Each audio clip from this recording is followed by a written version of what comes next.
The city never truly slept.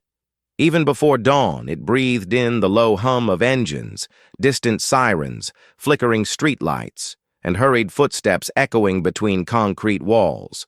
For most people, it was just another ordinary morning. For him, it was another day of being invisible. The old black man sat on the cold sidewalk near one of the busiest financial avenues in the city. Towers of glass and steel rose behind him like monuments to power and wealth, reflecting the pale morning light. Men in tailored suits passed by with phones pressed to their ears. Women in elegant coats hurried forward in high heels, eyes fixed ahead, never down. No one looked at him long enough to see the man he truly was. His clothes were worn, but clean. A faded brown coat hugged his thin frame, its sleeves slightly frayed at the edges. His shoes had lost their shine long ago, yet they were carefully tied, as if dignity still mattered to him, even when the world no longer did. His hands, resting calmly on his knees, were rough and marked by time. They were the hands of someone who had worked his entire life. His face told a story most people didn't bother to read. Deep lines crossed his forehead, carved there by decades of responsibility, struggle, and silent endurance. His beard, once jet black, now carried streaks of gray. His eyes, dark, steady, and observant, held something rare, not bitterness, but memory.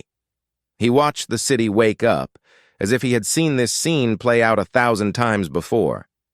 Beside him sat a small cardboard sign. It didn't beg, it didn't accuse. It simply read, "Just need a little help, God bless." Most people didn't even slow down. Across the street, a black luxury car stopped smoothly in front of a modern glass building.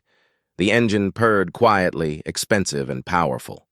The driver stepped out quickly, opening the back door with practiced precision. A man in his early 40s emerged. He wore a perfectly tailored dark suit, a silver watch on his wrist, and polished shoes that reflected the sidewalk like a mirror. His posture was straight, confident. His face showed no exhaustion, only control. This was a man used to winning, to being obeyed, to moving through the world without obstacles. His name was Richard Hale, CEO, investor, millionaire. Richard adjusted his cufflinks while glancing at his phone, already reviewing the day's meetings. Time to him was the most valuable currency. He walked fast, as if the world should keep up with his pace. As he crossed the street, his gaze briefly fell on the old man sitting on the sidewalk. Just for a second. Richard's eyes narrowed slightly, not in curiosity, but in annoyance. The presence of the old man felt out of place against the polished image of the avenue. A stain in an otherwise perfect picture.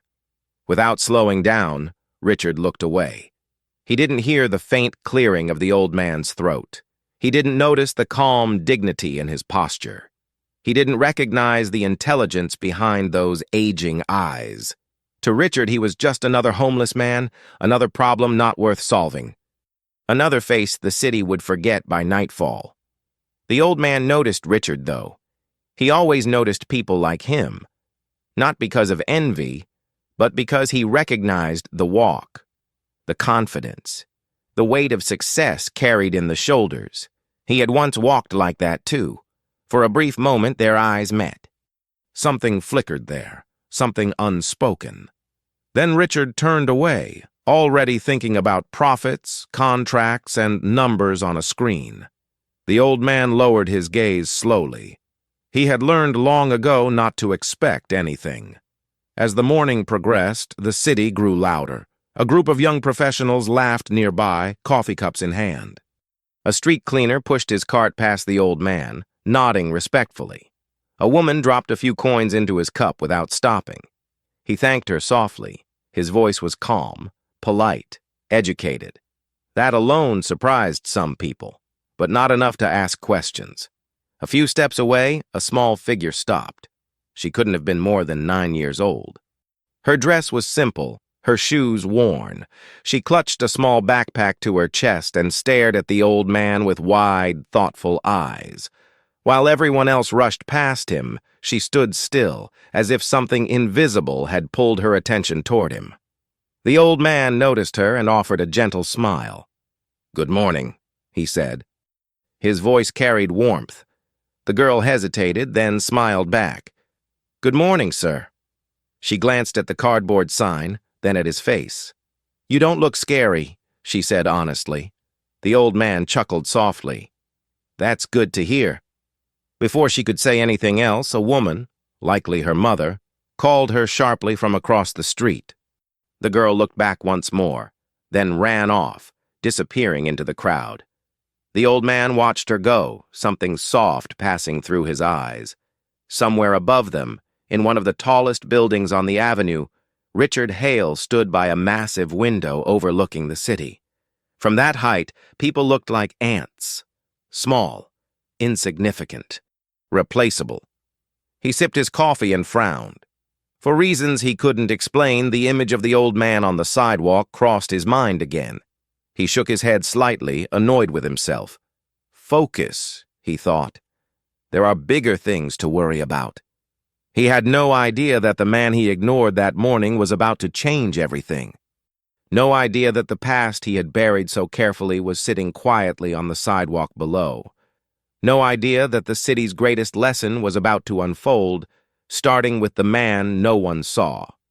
The morning passed slowly for the old man on the sidewalk, marked not by hours, but by footsteps. Some hurried, some dragged, some paused briefly before continuing on their way. Each pair of shoes told a story, though few noticed his. As the sun climbed higher, the cold retreated, replaced by a dull warmth that settled into the concrete beneath him. He shifted slightly, careful with his movements. His body no longer forgave carelessness. Every joint reminded him of years of labor, of nights without rest, of burdens carried silently. Yet his posture remained composed. A man like him had learned long ago that dignity was not something given. It was something protected. Across the city, inside the upper floors of Hale Industries, Richard Hale sat at the head of a long glass table. Executives spoke one after another, presenting numbers, projections, and expansion plans. Screens glowed with charts and forecasts. Millions of dollars moved in minutes, discussed casually, as if they were nothing more than loose change. Richard listened, nodded, interrupted when necessary. But his focus drifted. For reasons that unsettled him, his thoughts kept returning to the old man outside. The memory irritated him. It made no sense. He had passed hundreds like him before, men and women swallowed by the city, invisible and forgotten. So why this one? Richard leaned back in his chair and clasped his hands together. "Let's take 5, he said abruptly. The room fell silent. Surprised glances were exchanged, but no one questioned him. When Richard Hale asked for a break, it happened. He stood and walked toward the window again. Far below, the city moved relentlessly. He searched the sidewalk without realizing he was doing it. And then he saw him. Still there. Still sitting in the same spot, calm and unmoving, as if time itself respected him. Richard felt an unexpected tightening in his chest. He turned away sharply. Enough, he thought. This is ridiculous. Back on the street, the old man closed his eyes briefly, listening to the city. He could tell the time without a watch. The sound of traffic, the change in voices, the rhythm of footsteps. It all spoke to him. A young man in a sharp suit stopped in front of him. "Sir," the man said cautiously, "why don't you go to a shelter?" The old man opened his eyes and looked up. "I have," he replied calmly. "Many times." The young man hesitated. "Then, why are you still here?" The old man smiled faintly. "Because sometimes, this is where answers find you." The young man frowned, clearly not understanding, then shrugged and walked away. The old man watched him go, his gaze thoughtful. He remembered another time, another life, a large office, a different city, his name printed in bold letters on a door. People waiting nervously outside just to speak to him. He remembered signing documents worth fortunes, shaking hands with powerful men, believing, foolishly, that control was permanent. Those memories didn't hurt anymore. What hurt was the betrayal that followed. Years ago, he had trusted the wrong people, partners, friends, men who smiled easily and promised loyalty. When everything collapsed, it happened quickly, too quickly for him to stop it. Accusations, legal battles, headlines that painted him as a villain. His name dragged through the dirt while the real culprits disappeared behind lawyers and influence. He lost everything. Not in a single day, but piece by piece. First his company, then his home, then the people who claimed to love him. What remained was truth and time. Back inside Hale Industries, Richard finally returned to the meeting, his jaw tense. "Continue," he said curtly, but the words on the screen blurred. Later that afternoon, he exited the building alone. The driver was late, something that rarely happened. Annoyed, Richard stepped onto the sidewalk and checked his phone. That's when a voice spoke again. "Sir." Richard stiffened. He looked up and saw the old man standing now a few steps away. He moved slowly, carefully, leaning slightly on a worn cane. Up close, the man's presence was different, stronger. His eyes were steady, intelligent, unafraid. "I'm sorry to bother you," the old man said politely. "But you dropped this." He extended his hand. In it was a leather card holder. Richard's. Richard blinked, startled, then quickly checked his pocket. "How did you—" He stopped himself and took it. "Thank you." The old man nodded. "You're welcome." For a moment, neither spoke. The silence felt heavy. Richard cleared his throat. You didn't take anything." The old man's eyebrow lifted slightly. "Of course not." Richard studied him, unsettled by the calm certainty in his voice. "Why are you here?" Richard asked suddenly, his tone sharper than he intended. The old man didn't flinch. "Life brings us where we need to be," he replied, "even when we don't understand why." Richard scoffed softly. "That's easy to say." The old man met his gaze. "Is it?" Something about the question struck Richard harder than expected. Before he could respond, the sound of the car pulling up broke the moment. The driver rushed out, apologizing. Richard turned back to the old man, but he had already stepped away. As Richard entered the car, he glanced back through the window. The old man was sitting again, exactly where he had been that morning. But now, Richard could not unsee him. That night, Richard lay awake in his penthouse apartment, staring at the ceiling. The city lights cast long shadows across the room. He kept hearing the old man's voice. Is it? He didn't know why it mattered. He only knew that something had been set in motion, something he could no longer ignore. And far below, on the quiet sidewalk, the old man looked up at the sky and whispered softly, "Soon." The rain began without warning. At first, it was only a light drizzle, barely noticeable among the noise of the city. But within minutes, dark clouds swallowed the sky, and the street transformed into a blur of umbrellas, honking cars, and hurried bodies seeking shelter. Everyone moved. Everyone. Except the old man. He remained seated on the sidewalk, his worn coat pulled tighter around his shoulders, the rain darkening the fabric as it soaked in. Water traced the deep lines of his face, mixing with time and memory. He did not complain. He did not curse the sky. He simply endured.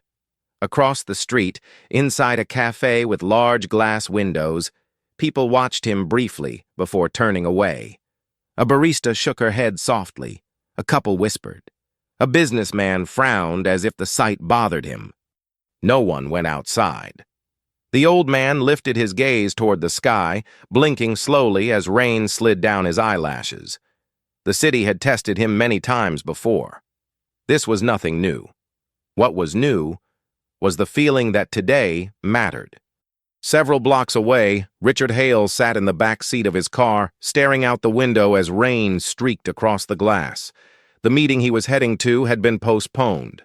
Another delay, Another disruption, another opportunity for his thoughts to drift back to the man he could not forget.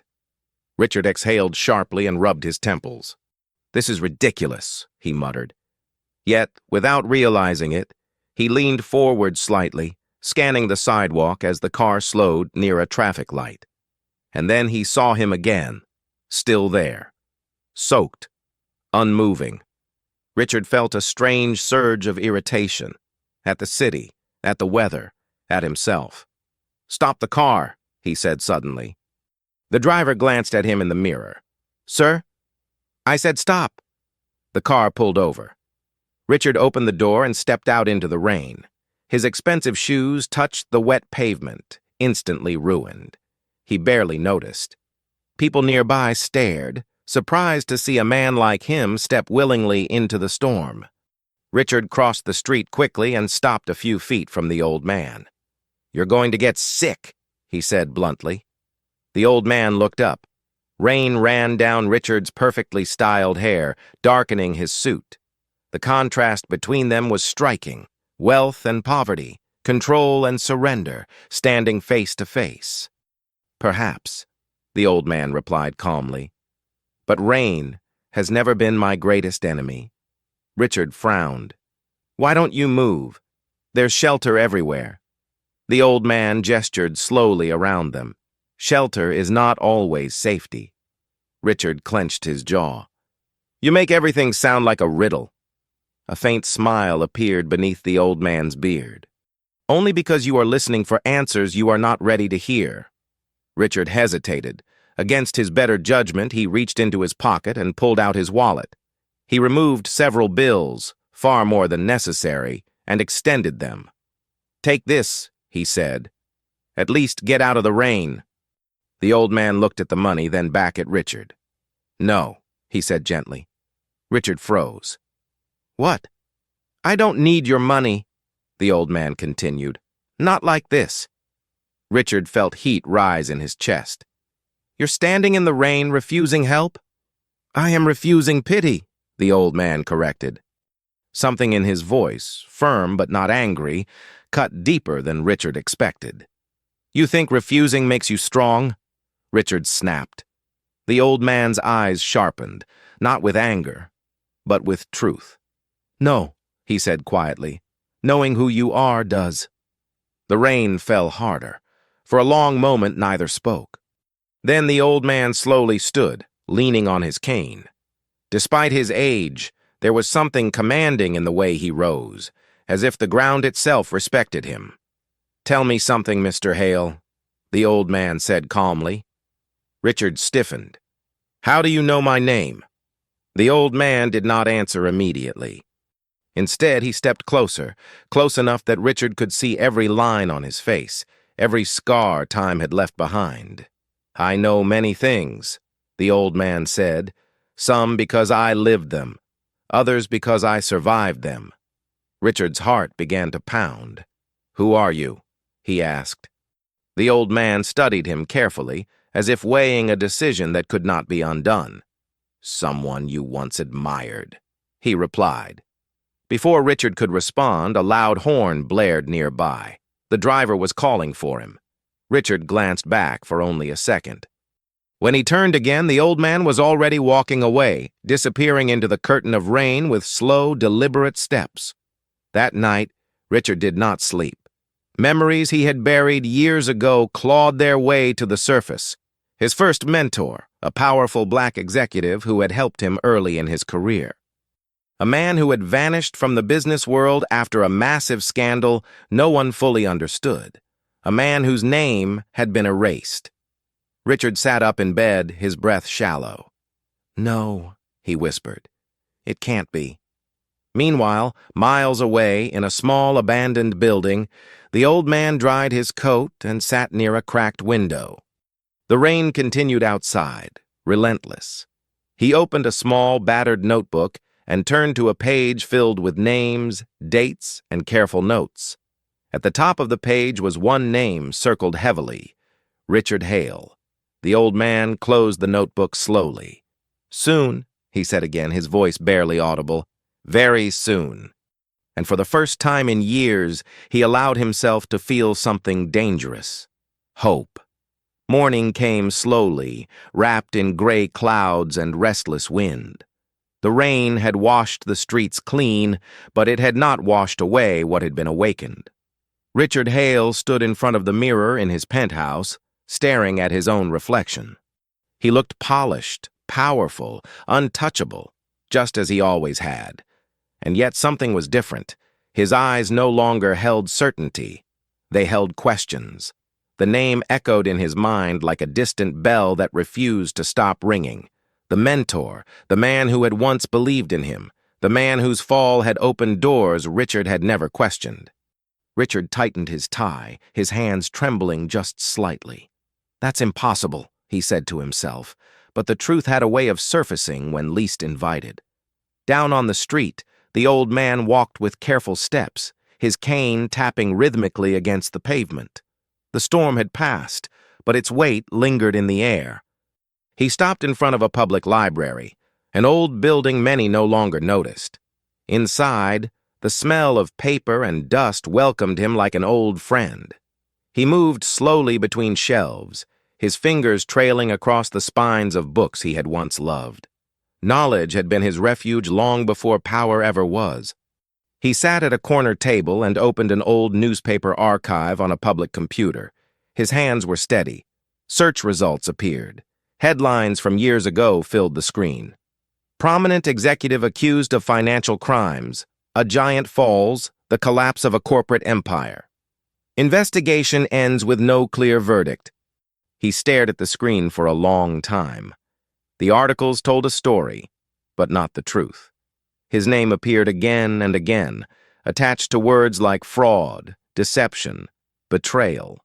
Yet nowhere did they mention the evidence that vanished.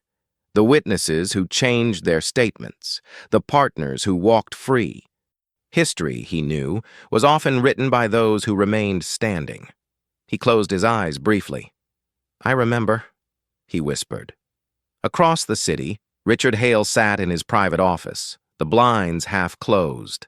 Files lay open on his desk, old ones he had ordered retrieved before dawn. His assistant knocked lightly. "You asked for the archived records, sir." "Leave them," Richard said without turning. When the door closed, Richard picked up the top file. The name hit him like a punch to the chest. Harold Hayes, his former mentor, the old man from the street. Richard swallowed hard. The documents detailed the scandal that had destroyed Harold Hayes' career. Every page told the same story. Accusations, frozen accounts, partners claiming ignorance, and a final note. Case unresolved. Richard remembered those days vividly. He had been young, ambitious, hungry. Harold Hayes had seen potential in him when no one else had. He had guided him, defended him, trusted him. And when everything collapsed, Richard had stepped forward. Too quickly. Richard's phone buzzed. Unknown number. He hesitated, then answered. "You're digging," a voice said calmly. Richard froze. "Who is this?" "You already know," the voice replied. Richard's grip tightened. "How did you get this number?" A pause. "I once had access to things far more protected than a phone number," Harold said. Richard's heart raced. "Why now?" "Because time is no longer my enemy," Harold answered. "And because you were always meant to face this." The line went dead. Richard stared at the phone, his breathing shallow. Meanwhile, Harold left the library and stepped back onto the street. He didn't rush. He didn't hide. He had waited years for this moment. As the afternoon passed, whispers began to move through the city, not spoken aloud but carried in curiosity. A photo appeared online. Someone had taken it without realizing its importance. An old black man standing in the rain, a powerful CEO facing him, side by side, the image spread quietly. By evening, Richard sat alone in his office, staring at the city lights. Every achievement suddenly felt heavier, less secure. He remembered a conversation from long ago. "Power reveals who you are," Harold had once told him, "not who you pretend to be." Richard lowered his head into his hands. On the other side of the city, Harold sat alone again, holding his worn notebook. He flipped to the last page and wrote a single word: truth. He closed the book. Tomorrow the city would remember his name, whether it was ready or not. The city woke up uneasy. Something had shifted overnight, like the air before an earthquake. People didn't know exactly what it was, but they felt it, in hurried glances, in conversations that stopped abruptly, in the way headlines were refreshed again and again on glowing screens. Inside Hale Industries, tension clung to every hallway. Richard Hale arrived earlier than usual. His steps echoed sharply against the polished floor, but the confidence that once defined his presence was fractured. Employees looked up as he passed, sensing the change. Some straightened nervously. Others avoided eye contact altogether. He entered his office and closed the door slowly behind him. For the first time in years, the room felt too large. Richard moved toward his desk and stared at the city through the glass wall. Somewhere down there, Harold Hayes was walking freely, no longer hiding, no longer waiting, and that terrified him. Richard's phone buzzed again, another unknown number. He didn't answer. Instead, he opened his laptop and typed Harold's name into a private corporate database. One few even knew existed. Files loaded slowly, as if resisting. What he found made his stomach tighten. Financial records, transfers, shell companies, not Harold's. The names were familiar: partners, executives, board members, people Richard still worked with. The truth didn't crash into him all at once. It settled. Slowly, heavily. Harold had been framed, and Richard had benefited from it. Across town, Harold sat on a bench near a small public park. Morning sunlight filtered through the trees, illuminating his face. He looked peaceful, almost detached, but his mind was sharp and focused. He wasn't alone. The little girl from the first day sat beside him, swinging her legs gently. Her mother stood a few steps away, watching cautiously. "You came back," the girl said. "I told you I would," Harold replied softly. She smiled. "You look different today." "Do I?" She nodded. "Stronger." Harold looked at her with quiet gratitude. "Sometimes strength comes from being seen." She frowned slightly. "Why do people pretend not to see?" Harold considered the question carefully. Because seeing the truth means changing, and change scares people. The girl thought about this, then reached into her pocket and handed him a small coin. "It's not much," she said, "but I want you to have it." Harold closed his fingers gently around it. "Thank you. I will keep it." That coin meant more to him than any fortune he had ever owned. Back at Hale Industries, an emergency board meeting had been called. Richard stood at the head of the table, his face unreadable. Around him sat men and women who had shaped empires, destroyed reputations, and walked away untouched. "We have a problem," one of them said flatly. "That man is back." Richard didn't respond immediately. Another executive leaned forward. "If Harold Hayes talks, everything from 15 years ago gets reopened." A woman crossed her arms. "We buried that. Legally." "Not morally," Richard said suddenly. The room fell silent. They all stared at him. "What did you say?" someone asked. Richard placed both hands on the table. His voice was calm, but strained. "I said we didn't just destroy a man. We destroyed the truth." A murmur spread across the table. "This is not the time for conscience," another executive snapped. "This is about survival." Richard looked at each of them slowly. "I survived because of him," Richard said. "And I let him fall." No one spoke, because they all knew it was true. That afternoon, Harold walked into a modest legal office on the edge of the city. The receptionist looked up, confused. "I'm here to see Mr. Lewis," Harold said. The lawyer emerged moments later and froze. "Mr. Hayes?" he whispered. Harold nodded. "I need you to reopen a case." The lawyer hesitated. "You know what that means," Harold's eyes were steady. I do, and so does the city. By evening, rumors were no longer whispers. A journalist posted a question online. What really happened to Harold Hayes? Within hours, the post exploded. Photos resurfaced, old interviews, forgotten documents, and then, confirmation. Richard sat alone in his office as his phone rang non-stop. Media requests, legal alerts. Messages he didn't open.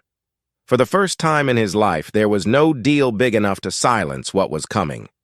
He leaned back in his chair, closing his eyes. Across the city, Harold stood beneath a streetlight, the glow casting long shadows around him. He pulled his coat tighter and looked up at the darkening sky. They're listening now, he murmured. He didn't smile. This wasn't victory. This was justice waking up. And it was only the beginning. By sunrise, the city no longer whispered. It spoke loudly. Screens across cafes, offices, and subway platforms displayed the same name again and again. News anchors repeated it with careful emphasis, as if afraid of awakening something too powerful to control. Harold Hayes. The man once erased from history had returned, and the city was forced to remember. Outside Hale Industries, reporters gathered in clusters. Cameras stood ready, microphones extended, voices overlapping in anticipation. The glass building that once symbolized unshakable authority now reflected chaos and uncertainty. Inside, Richard Hale sat motionless at his desk. He hadn't slept. His tie lay discarded on the floor, his jacket draped over a chair. The man who once thrived under pressure now felt crushed by it. His phone buzzed constantly, but he no longer flinched. He had reached a strange clarity, the kind that comes when denial is no longer possible. A knock sounded at his door. "Sir," his assistant said cautiously, "the board is demanding a statement." Richard didn't look up. "They can wait. They say if you don't speak, they will." Richard laughed quietly, without humor. "Of course they will." He stood and walked toward the window. Below, the crowd pulsed like a living thing.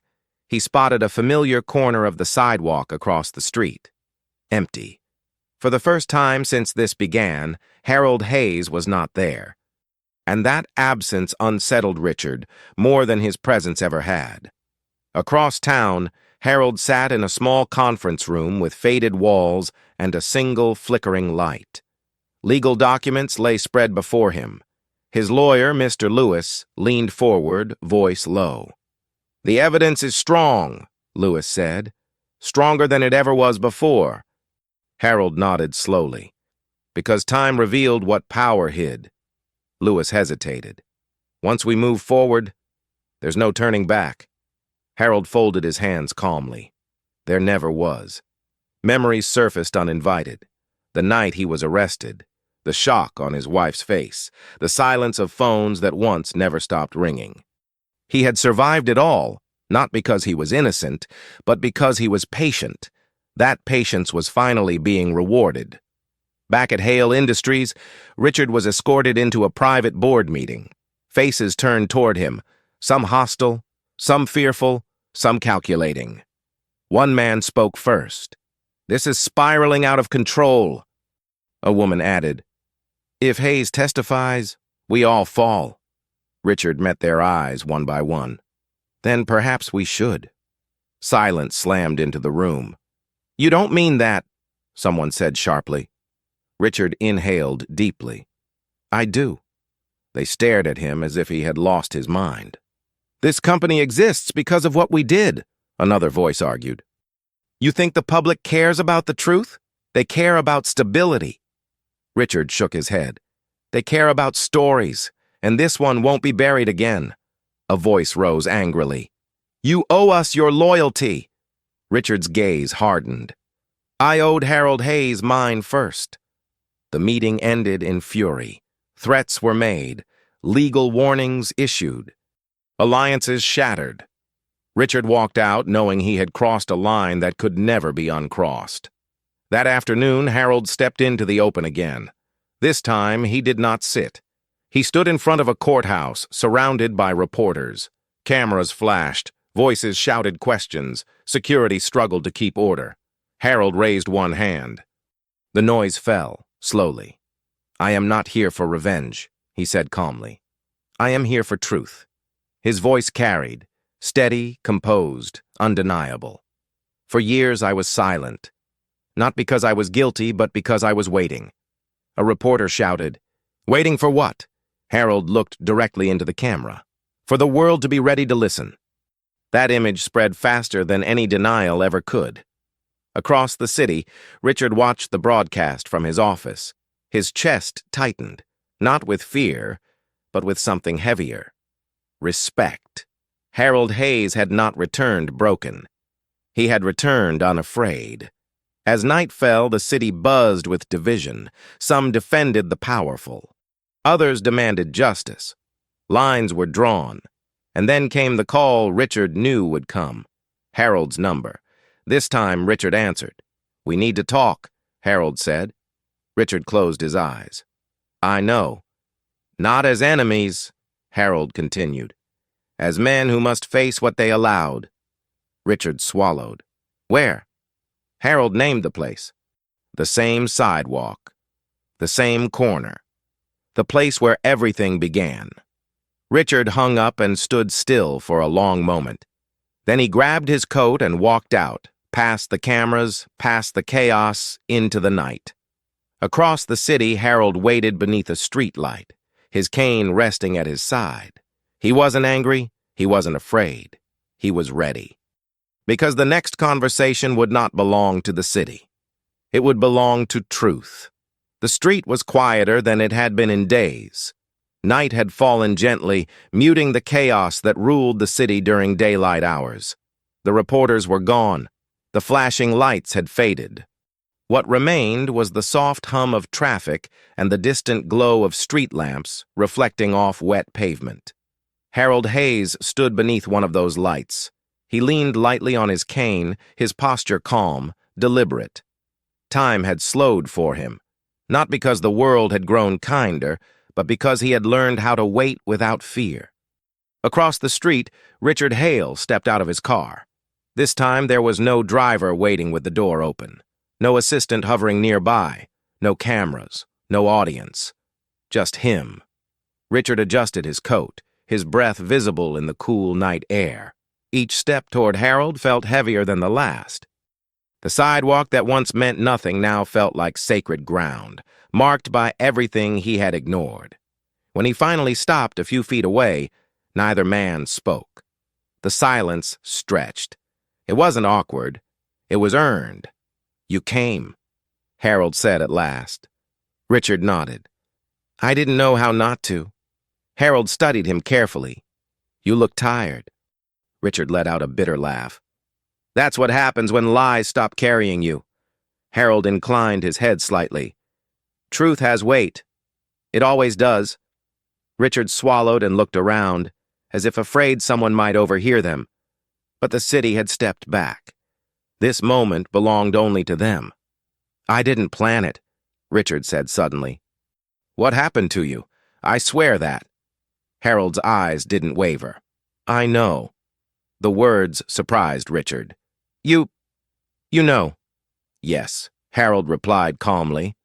"You were ambitious, young, surrounded by men who understood how to turn ambition into a weapon." Richard's shoulders sagged slightly. "I should have stopped it." Harold nodded once. "You should have." The honesty hit harder than anger ever could. Richard clenched his fists. "I told myself I had no choice." Harold took a slow step closer. "There is always a choice. What changes is how much we're willing to lose." Richard looked down. "I was afraid." "I know," Harold said again. "Fear is powerful, but so is silence." "And silence is what destroyed me." Richard's voice trembled. "I thought if I kept moving forward, it would disappear." Harold shook his head gently. "The past doesn't disappear. It waits." A car passed slowly, its headlights briefly illuminating their faces. In that light, the difference between them was stark.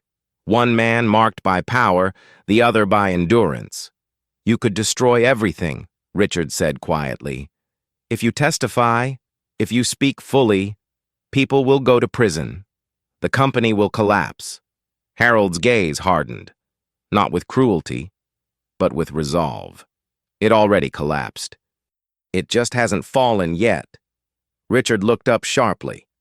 The moment you let lies replace truth, Harold continued, everything built on them began to rot. Richard took a shaky breath. What do you want from me? Harold considered the question carefully. I want you to stand where you should have stood years ago, he said, not behind lawyers, not behind silence. In front of the truth. Richard stared at him. You're asking me to confess. I'm asking you to be honest, Harold replied, for the first time. Richard looked away, his jaw tight. Memories rushed in, meetings, signatures, promotions, applause. Every success now felt stained. If I do this, Richard said slowly, I lose everything. Harold met his eyes. No, you lose what was never truly yours. The words sank deep. A long pause followed. Finally, Richard spoke again. Why didn't you hate me? Harold smiled faintly. Because hate would have ended me, and I still had something to finish. Richard felt his throat tighten. You sat out here, day after day, knowing all this? Yes, Harold answered simply. And you never asked me for money. I never needed it. Richard exhaled slowly. Then why sit here? Harold looked around at the empty street. Because this is where you forgot who you were, and where you needed to remember. Richard closed his eyes. When he opened them, something had changed. I'll do it, he said. Harold searched his face. Do you understand what that means? Richard nodded. I will testify. I'll give them everything. Harold straightened slightly. Then this ends the right way. They stood there in silence once more, but it was different now, lighter, almost peaceful. I'm sorry, Richard said quietly. For all of it. Harold looked at him for a long moment. Then he nodded. So am I. Not forgiveness, but acknowledgement.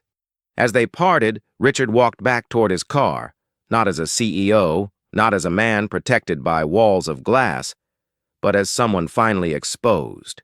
Harold remained beneath the streetlight. The city had watched them meet. Soon, it would watch them fall or rise. And this time, the truth would not be ignored.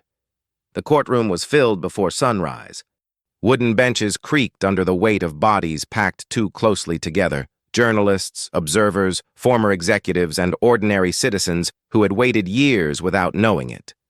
Cameras were forbidden inside, but that did little to stop the tension from spreading beyond the walls.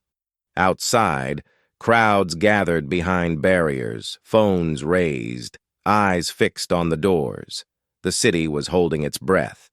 Harold Hayes sat quietly at the plaintiff's table. He wore a simple dark suit, carefully pressed. There was no need for extravagance. His presence alone carried authority. His hands rested calmly on the table, fingers interlaced. The same hands that had once signed contracts worth billions, and later, court documents that stripped him of everything. Across the room, Richard Hale sat with his legal team. He looked smaller than anyone remembered. No tailored confidence, no commanding posture. Just a man confronting the consequences of choices long delayed. His face was pale, jaw clenched, eyes fixed on the table as if looking up might shatter what little resolve he had left. When the judge entered, the room rose in unison. Order was called. And then, history began to unravel. The prosecutor spoke first, outlining a case buried for over a decade. As names and dates were spoken aloud, a low murmur rippled through the room. Familiar corporations, powerful figures, decisions that had altered lives. Then Harold was called to the stand. He stood slowly, adjusting his jacket, and walked forward with steady steps. The oath was administered. His voice was firm as he answered. Yes. He sat. The first question was simple. State your name for the record. Harold Nathaniel Hayes. The sound of it, his full name, seemed to resonate beyond the courtroom. as if the world itself had waited to hear it spoken without shame. Hour after hour, Harold spoke. He described the rise of his company, the trust he placed in his partners, and the subtle shift when decisions began happening without him. He detailed meetings that no longer included him, documents altered, accounts frozen overnight. He did not dramatize. He did not plead. He stated facts, and facts spoken calmly proved devastating. Then came the moment everyone had been waiting for. The prosecutor turned toward Richard Hale. "Mr. Hale," she said, "you have requested to testify voluntarily. Is that correct?" Richard's attorney stiffened. Richard nodded. "Yes." A wave of whispers surged through the room. He stood, his legs heavy, and walked to the witness stand. The oath was given. When he sat, he did not look at the jury. He looked at Harold. "I was wrong," Richard said before any question was asked. Gasps echoed. The judge raised a hand for order. Richard turned forward, his voice shaking at first, but growing steadier with each word. "I knew," he continued. "I knew the investigation was manipulated. I knew evidence was withheld. And I stayed silent." The room seemed to shrink. "Why?" the prosecutor asked. Richard swallowed hard. "Because I benefited. Because I was afraid. Because it was easier to accept a lie that rewarded me than a truth that demanded sacrifice." No one moved. No one breathed. Richard went on, naming names. Companies. Transfers. Meetings. Deals signed behind closed doors. With each revelation, the foundation of power cracked a little more. Somewhere in the gallery, someone began to cry. When Richard finally stopped speaking, the silence was absolute. Harold closed his eyes briefly, not in triumph, in release. Outside the courthouse, the city erupted. News alerts exploded across screens, headlines updated in real time. CEO confesses in decade-old scandal. Harold Hayes cleared as investigation reopens. Corporate giants face criminal charges. Protests formed within hours. Some demanded justice. Others demanded protection of jobs and investments. The city split itself into arguments. But one thing was undeniable. The truth was out. Richard was escorted from the courtroom not in handcuffs, but under the weight of public certainty. He did not resist. He did not speak. For the first time, he walked without influence.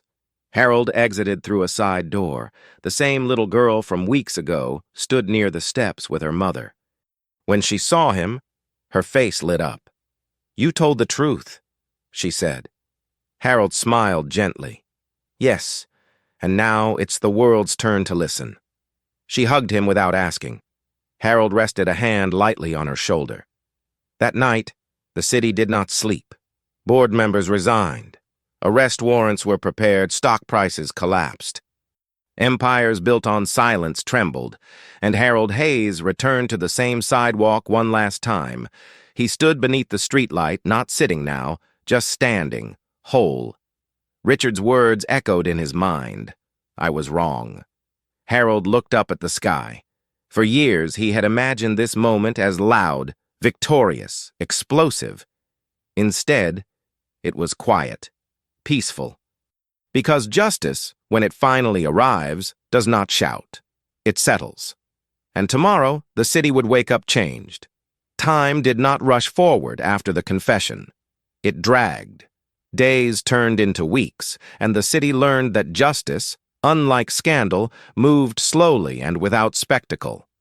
What had exploded in a single morning now unfolded in silence, inside courtrooms, behind closed doors, and within the private lives of those who once believed themselves untouchable. The world watched Hale Industries collapse piece by piece.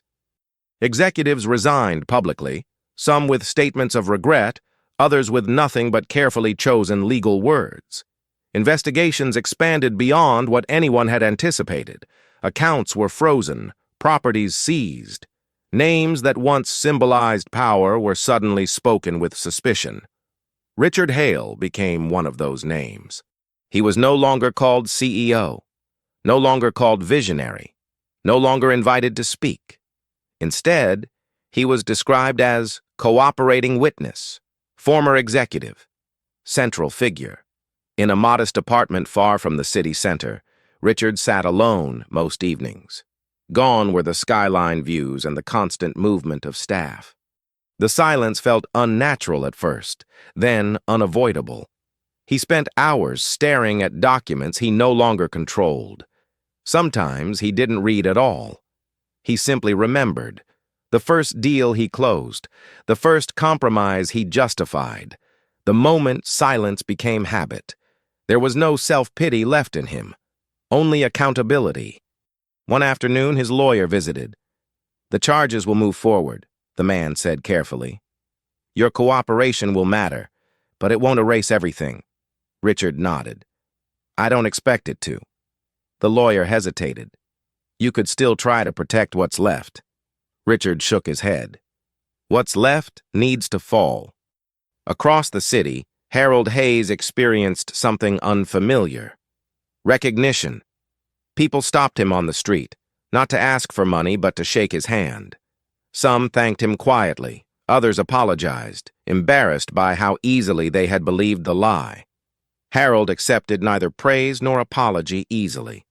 He listened. That was enough. At a small cafe near the courthouse, Harold met with his lawyer one final time. "You've been officially cleared," the lawyer said. "Your name is restored." Harold absorbed the words slowly. "And the others?" he asked. "They'll face sentencing in the coming months." Harold nodded. "Then this chapter is done." The lawyer smiled faintly. Most people would call this a victory. Harold looked out the window. Most people confuse justice with celebration. That evening, Harold returned to the park where he had once sat with the little girl. She ran toward him as soon as she saw him. "They say you're famous," she said. Harold chuckled softly. "I hope not." "Why?" "Because fame fades," he replied. "Truth stays." She thought about that, then asked, "Are you going to be rich again?" Harold knelt so they were eye to eye. "I was never poor in the ways that mattered." She smiled, satisfied with the answer. As autumn approached, the trial phase began to wind down. Sentencing loomed. Public interest shifted to new scandals, new outrage. The city moved on, as it always did, but not without leaving marks. On a quiet morning, Richard requested permission to meet Harold again. This time, it wasn't on the sidewalk. It was in a small visitation room, plain walls, a single table, 2 chairs. Richard entered first, wearing a simple shirt, sleeves rolled up. He looked older now, not because of age, but because pretense had finally left him. Harold arrived moments later. They sat across from each other. No tension, no anger, just truth. "They'll sentence me next month," Richard said quietly. Harold nodded. "I expected that." "I don't regret telling the truth," Richard continued, "but I regret how long it took." Harold folded his hands. "Regret doesn't change the past. Responsibility shapes the future." Richard hesitated. "Do you think I deserve forgiveness?" Harold studied him carefully. "Forgiveness is not a verdict," he said. "It's a personal decision." Richard lowered his gaze. "And yours?" he asked. Harold stood slowly. "Mine was never about you." Richard looked up, surprised. "It was about surviving without becoming what hurt me," Harold continued. "And I did." He placed a hand lightly on the table. "That is enough." Weeks later, the sentencing was announced. Several former executives received long prison terms. Others faced financial ruin and permanent bans. Richard Hale was sentenced as well, not the harshest punishment, but not lenient. When the judge spoke, Richard listened without resistance. When it ended, he closed his eyes. For the first time, there was nothing left to hide. Harold watched the proceedings from the back of the room. He did not smile. He did not cry. He stood and walked away quietly, blending into the crowd. Just another man, finally free. That night, Harold packed his few belongings: the notebook, the coat, the coin from the little girl. He left the city before dawn. No announcements, no interviews, no farewell.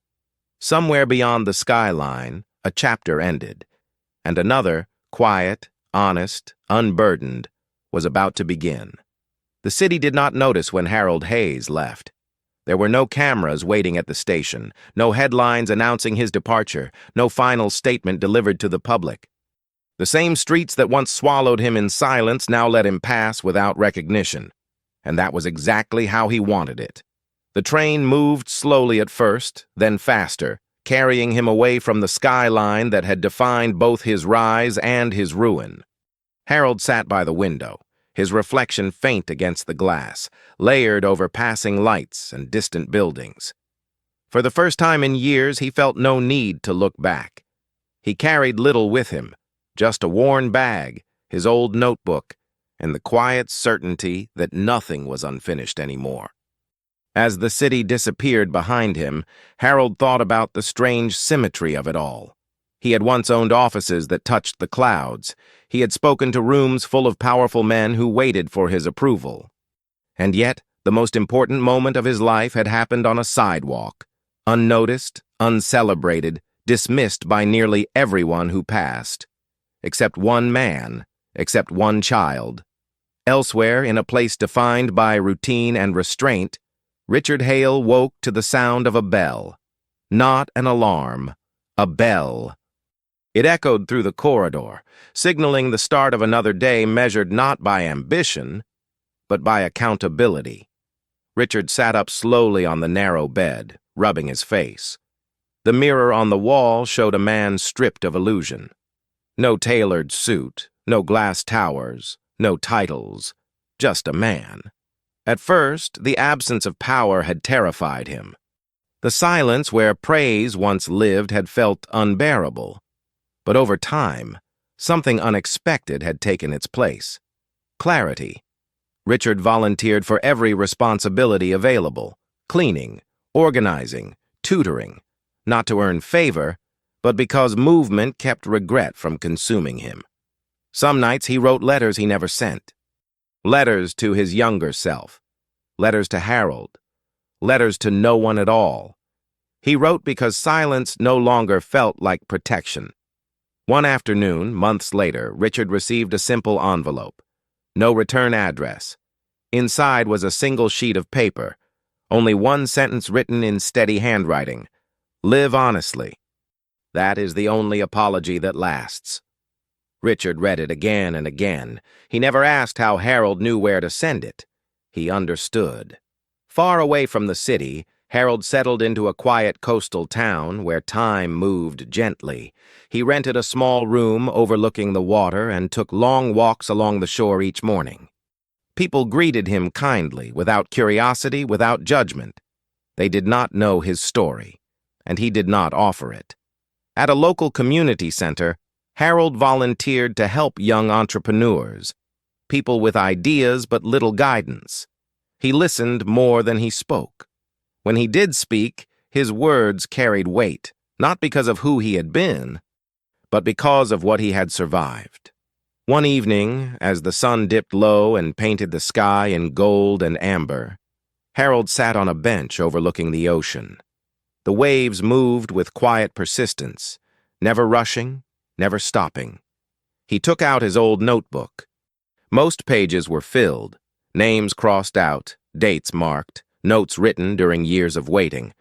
Only the last page remained blank. Harold stared at it for a long time. Then he wrote, "I was seen." He closed the notebook. That night, in the city he had left behind, the little girl walked home with her mother. They passed the same sidewalk where Harold had once sat. The streetlight still stood there, humming softly. The girl stopped. "He used to sit here," she said. Her mother nodded. "Yes. Do you think he's happy now?" Her mother smiled gently. "I think he's at peace." The girl looked at the empty space, then at the sky. "I hope people see better now," she said. Her mother squeezed her hand. "So do I." Back inside the city's tallest remaining tower, new executives filled offices once ruled by fear and silence. Policies changed, oversight increased, Mistakes were acknowledged, at least publicly. But real change, as always, happened quietly. In how people looked at one another, in how questions were asked, in how silence was no longer mistaken for innocence. The city did not become perfect, but it became aware, and awareness, once born, could not be undone. On the coast, Harold watched the stars appear one by one. He breathed deeply, the salt air filling his lungs. He had lost power. He had lost years. He had lost almost everything. But he had kept what mattered: his name, his truth, himself. And somewhere far away, a man who once ignored him was finally learning to live without lies. The world moved on, as it always did. But for those who had been part of the story, whether by action or by silence, nothing would ever be quite the same again. Because sometimes the greatest fall does not destroy, it reveals. And sometimes the man no one saw becomes the reason others finally learn to look.